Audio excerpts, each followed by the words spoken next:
I'm Chris Williams from Cyclone Fanatic and a proud Iowa State graduate from the class of 2007. No one shows up like Iowa State fans. And Cyclones support Cyclones on and off the field. Your gift can provide scholarships to students, fund groundbreaking research. We could even drum up opportunities for the marching band. Visit MoveWhatMatters.com to learn how you can make an impact today.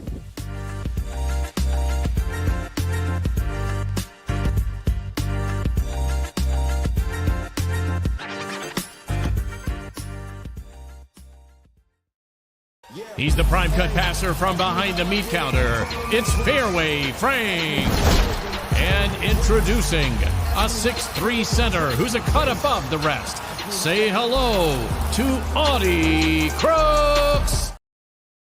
Hey everyone, welcome back to the Cyclone Fanatic pregame show. I'm your host, Leah Nelson. It has been a jam-packed Cyclone basketball day today. Chelsea and I will be chatting about the Iowa State women's basketball team taking on Arizona today at 3 p.m. But before we get started, let's thank our sponsors, as always, our friends over at Channel Seed.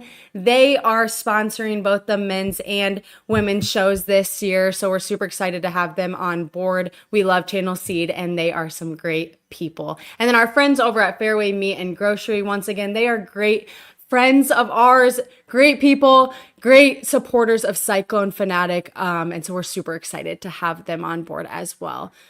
Chelsea, big day for Cyclone sports, obviously. Men are taking on Texas Tech right now. It's a close game, and women take on Arizona today at 3.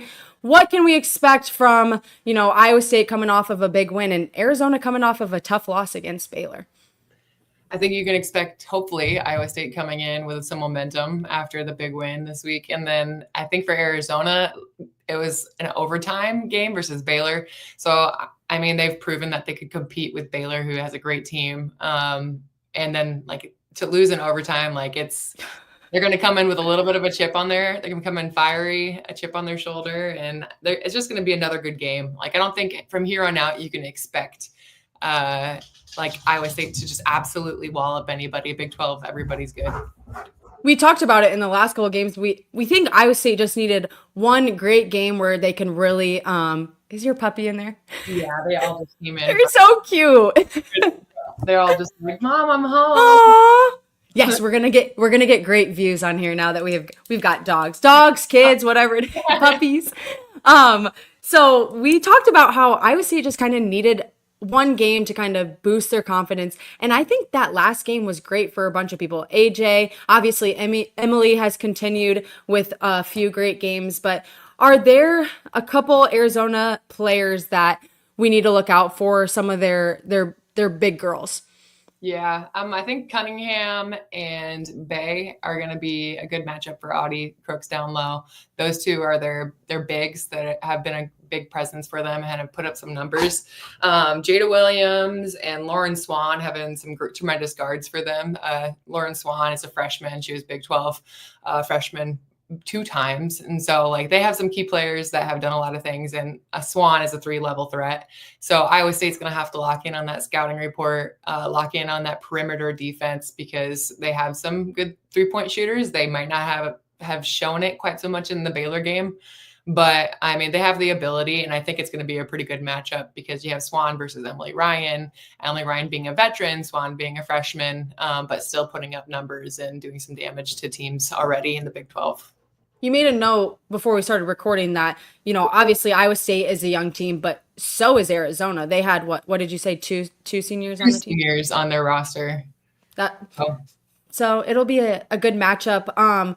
Let's talk about, home court advantage. Obviously, we know Iowa State women's basketball does better at Hilton for now. And as I'm watching the Texas Tech game, we talked about how Texas Tech, everyone thought Texas Tech is going to win because of their, home court advantage. And it's insane. They're not even ranked, but the crowds go crazy. So do you think the game being at Arizona is going to help Arizona in any way today? I mean, I think home court advantage goes for everybody.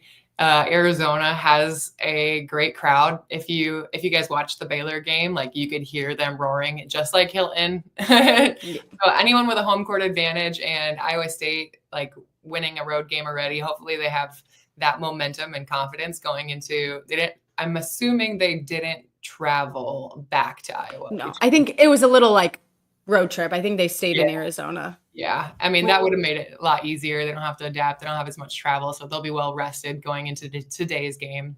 1000%. I was thinking about home court advantage, and like, to be honest, softball never really had that because we played, I think at one point Iowa State, when I was there, had the longest away game streak in like NCAA, because again, like, how are you supposed to play softball outside in February, March, even April? Sometimes there was snow in May. So I was like, I think personally we played better away, but that's just because what we were used to. So I would love to experience like a Hilton Magic, but for softball, because obviously it does make a big difference tuning into.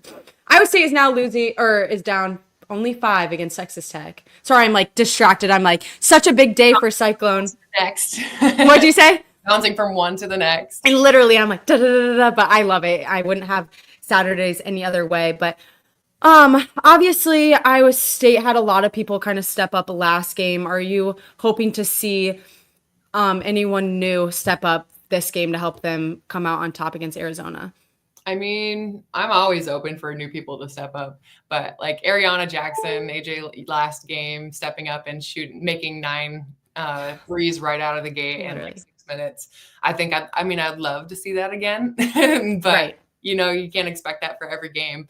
But I do hope that they still come out with that same energy and that spark that they did for the first quarter of the last game, because I think that's key to the success that they've been seeing. Emily Ryan, obviously double digits, does us well. It helps. And like, I think we'll just start seeing consistency across the board from people coming off the bench like Sydney Harris and Wilson and some of those younger people stepping up now that they have a bunch of games under their belt. I'm sure free throws were a point of topic in practice leading up to today. Like we haven't really been shooting free throws very well, and rebounding has progressively gotten better. And so I think rebounding is another key thing that will lead us to success. Like we have to do it well, and we have to want it more. I couldn't have said it better myself. I'm also excited. I'm hoping to see Jones a little bit more. I just think she's so fun to watch on defense. And we always talk about it, but I just love the feistiness. Like, she's getting every ball. She's on the ground. And you can just tell when she plays, like, she wants to be out there. She wants to do it for her team. So I think she's someone that I really hope starts stepping up, not just on the defensive aspect and energy aspect, but just shooting her shot. Because when she starts actually driving to the lane and actually confident in her maneuvers, creating shots for her teammates, but also like, I think last game she had 7 rebounds, like, and she's like not a 6-footer. Like, she's in there wanting it more than anybody else. And that's exactly what we're going to need, because Arizona has a lot of 6-footers. I think there's like 2 or 3 people under 6 foot on their roster. So. Well, it sounds great to me. I'm pumped. Iowa State taking on Arizona at 3 p.m. Thanks again to our sponsors, Channel Seed and Fairway Meat and Grocery. And make sure you guys all tune in to the men's post game. Chris Williams and Rob Gray will be talking about Iowa State, Texas Tech, and hopefully, you know, it's a good post game and Iowa State comes out on top. But rooting on the women's team, and go Cyclones.